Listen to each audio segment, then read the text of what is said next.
No, Nirvana no fue pionero del grunge. Estos son los verdaderos pioneros, los auténticos impulsores de este subgénero, que es básicamente una mezcla de punk, hard rock y metal.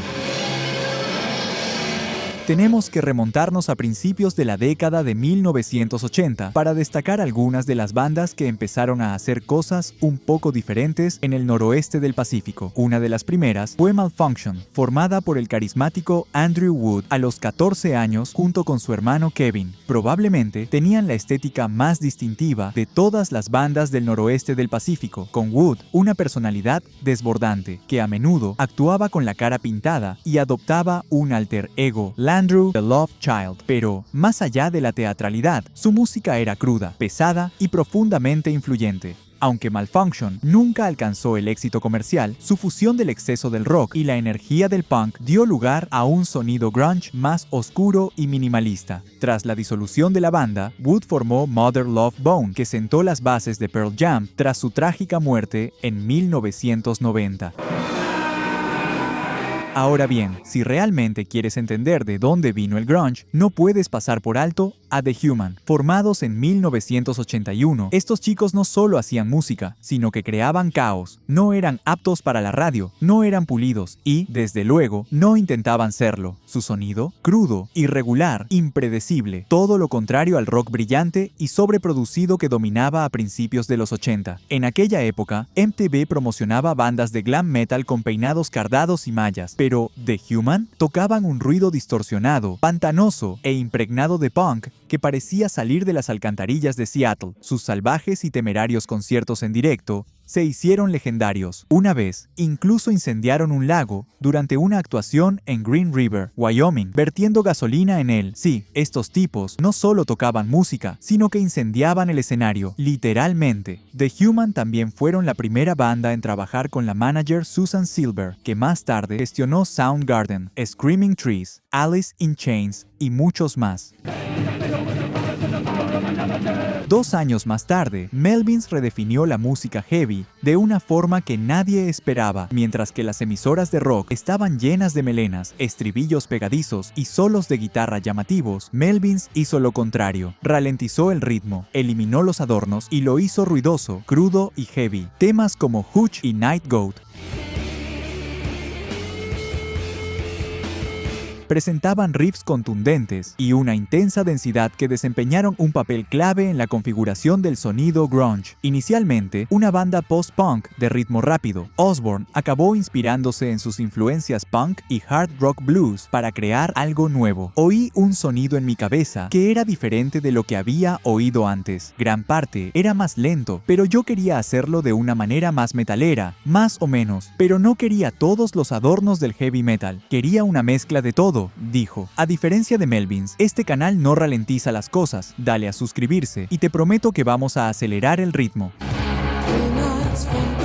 Cuando Bam Bam irrumpió en la escena musical de Seattle, no se parecían a nada que se hubiera escuchado antes. Formados en 1983, tocaban un rock crudo, distorsionado y descarnado antes de que nadie lo llamara grunge. Y hay algo de lo que no se habla lo suficiente. Tina Bell, su líder, era una mujer negra, al frente de una agresiva banda híbrida de punk barra metal en Seattle. Solo eso ya los hacía destacar en una escena abrumadoramente blanca y masculina. En una época en la que el hair metal asfixiaba las ondas radiofónicas, Bam Bam sentaba las bases de la rebelión ruidosa y sin filtros que más tarde definiría el grunge. Temas como Ground Zero y Villains Also Wear White tenían esa energía oscura y sin pulir que pronto se convertiría en el sonido característico de Seattle. Matt Cameron, batería de Soundgarden y Pearl Jam, que tocó con el grupo durante un tiempo, suele citar a Bam Bam como una de las bandas originales del grunge en sus entrevistas y elogia el talento de Bell como cantante. Imaginemos esto, Seattle, 1984. Mientras el rock mainstream se centraba en el glamour y la ostentación, una banda llamada Green River se dedicaba a destrozarlo todo. Esta fue la primera banda grunge auténtica, que fusionó la actitud burlona del punk con los riffs pesados y sucios que definirían el género. Green River no solo influyó en el grunge, sino que lo inventó. Temas como Swallow My Pride, Come On Down y This Town Tenían esa crudeza inconfundible, pesados, ligeramente desquiciados y completamente diferentes del rock pulido y elegante de la época. La formación de la banda era legendaria. Mark Arm, que más tarde formó Mudhoney, Stone Gossard y Jeff Ament, que acabaría formando Pearl Jam. Su separación en 1987 fue un punto de inflexión. Unos querían ir más hacia el heavy y otros hacia lo melódico. Pero, independientemente de dónde acabaran, Green River ya había sentado las bases del grunge. De las bandas más exitosas de Seattle, Soundgarden fue la que se formó antes, por lo que es justo considerarlos pioneros de la escena. Chris Cornell, Hiro Yamamoto y Kim Thayil formaron un trío en 1984, en el que Cornell cantaba y tocaba la batería. Con el tiempo, reclutaron a Scott Sundquist a la batería y más tarde, por supuesto, al atronador Matt Cameron, para que Cornell pudiera centrarse exclusivamente en cantar temas como Hunted Down y Nothing to Say de sus inicios.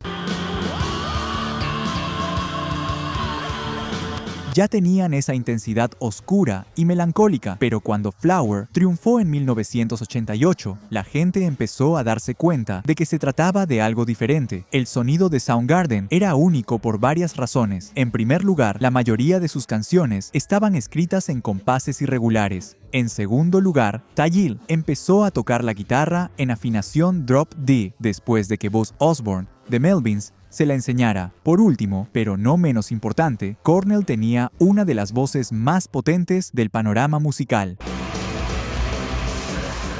En 1985, el underground de Seattle empezaba a bullir, pero necesitaba a alguien que unificara el sonido, una banda que experimentara, asumiera riesgos y sin saberlo, diera forma a lo que estaba por venir. Bueno, esa fue Skin Yard. Aunque no alcanzaron el éxito que tuvieron muchas otras bandas, contribuyeron al álbum recopilatorio Deep Six, que presentaba a varias bandas de Seattle como Soundgarden, Melvins y Malfunction. Pero aquí está la cuestión. Skin Yard también hacía música increíble. Temas como Reptile, Burn a Hole y Scratch tenían esa energía oscura, pesada y distorsionada que más tarde definiría la escena. Supongo que el momento lo es todo, porque justo cuando el grunge explotó, en 1992, Skin Yard se disolvió. Las bandas a las que se unieron sus miembros acabaron haciéndose grandes por su cuenta. Su guitarrista, Jack Endino, terminó produciendo algunos de los discos de grunge más importantes de la historia: Nirvana, Mudhoney, Soundgarden, por nombrar algunos. Supongo que si hubo alguna vez una banda de grunge con un pie en otra época, esa fue Screaming Trees. Formada en 1985, no era solo otra banda más de Seattle, sino que tenía un toque psicodélico que la hacía destacar. Mientras otras bandas canalizaban el punk y el metal, Screaming Trees tenía ese ambiente alucinante y bluesero, mezclado con la inconfundible crudeza del grunge. Y luego está Mark Lanegan, qué voz, profunda, melancólica, llena de dolor y alma. Se puede escuchar en temas como Even If and Especially When, Bed of Roses y más tarde en la inquietante Nearly Lost You.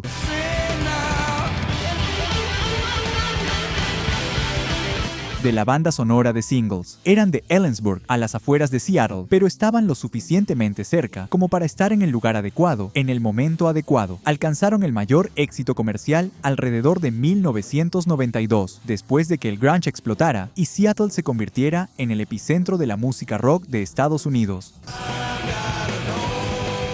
Pasemos a Tad, una de las bandas más heavies de la escena de Seattle. Formada en 1987 y liderada por Tad Doyle, combinaban riffs pesados y afinados con una energía cruda, casi primitiva, que los diferenciaba del resto. A diferencia de otras bandas grunge, Tad se inclinaba más por tonos de guitarra densos y pesados y ritmos lentos y aplastantes. Mientras grababan su álbum debut, God's Balls, Doyle recordó haber utilizado artilugios inusuales para crear efectos de sonido, como un depósito de gasolina vacío de un coche, una sierra para metales y un gran tubo de latón que se utilizaba como pieza de un transmisor de microondas que me había dado un amigo en Boise. Temas como Wood Goblins capturaron ese sonido crudo y descarnado por el que se dio a conocer el grunge. Sin aspirar a éxitos radiofónicos ni al éxito comercial, simplemente tocaban música ruidosa y pesada porque era lo que les gustaba. Una controvertida portada del álbum les costó la expulsión de su discográfica y cuando el grunge explotó, se perdieron en la confusión. Terminemos con Mudhoney, la banda que le dio al grunge su desdén y sarcasmo. Formada en 1988 por Mark Arm, estos chicos no solo tocaban rock pesado y distorsionado, sino que se burlaban de toda la escena rockera mientras lo hacían. Si otras bandas de grunge se inspiraron en el metal, Mudhoney surgió directamente del rock de garaje y el punk, manteniendo un estilo desenfadado, crudo y lleno de actitud. Su gran éxito llegó con Touch Me, I'm Sick, una canción que era básicamente un corte de mangas al glam rock sobreproducido que dominaba a finales de los 80. Sonic Youth se convirtió en fan de la banda y los invitó a ir de gira con ellos por el Reino Unido en 1989, lo que despertó mucho interés en los medios de comunicación extranjeros. La cobertura de la prensa internacional tuvo un profundo impacto en la forma en que el resto del mundo acabó viendo a Seattle y sus numerosas bandas incipientes. Así que, sí, estas bandas ya estaban haciendo gritar a los amplificadores, subiendo la distorsión y cabreando a los metaleros. No fue un fenómeno de finales de los 80. Este sonido se había estado gestando desde principios de los 80, mucho antes de que el mundo se diera cuenta. Te guste o no, aquí es donde comenzó el grunge.